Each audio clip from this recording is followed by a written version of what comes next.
ठीक है, फिर मुलाकात होती है। Have a good day. Same to you. काफी देर से पानी नहीं पिया ना?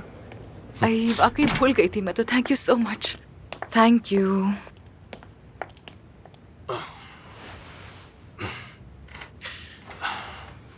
क्या हुआ? बाबा की कोई खबर मिली क्या? हाँ मिली है। मानू ने बहुत कोशिश करके बिलाखिर बाबा से कांटेक्ट कर ही लिया और वो उन्हें घर लेकर जाएगी। मैं भी थोड़ी देर में जाऊंगी और बात करूंगी उनसे।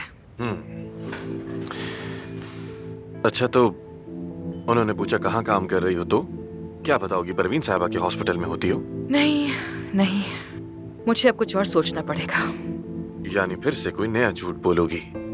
आमिर, बहुत सोचा है मैंने, नहीं कर सकती। बाबा को वैसे भी शुरू से परवीन साहिबा से बहुत नफरत है और उनका वो ड्रिंकिंग वाला इश्यू भी तो है। अगर ये भी पता चला तो वो फिर कभी संभल नहीं पाएंगे। तो फिर क्या करोगी तुम?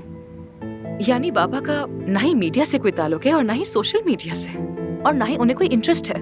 वो बस अपने फार्म हाउस में अकेले रहते हैं और किसी से बात भी नहीं करते।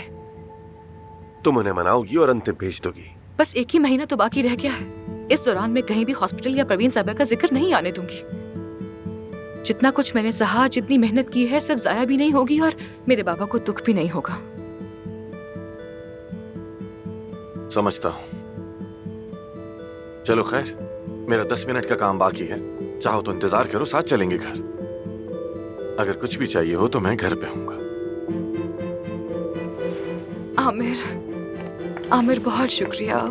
Thank you so much. यानी पता नहीं जो कर रही हूँ वो सही है या नहीं।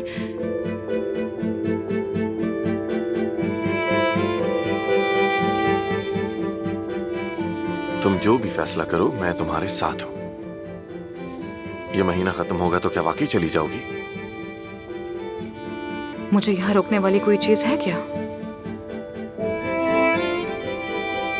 मैं हूं ना अफसून, मैं हूं। तुम्हें जिंदगी में जो भी चाहिए वो मैं हूं।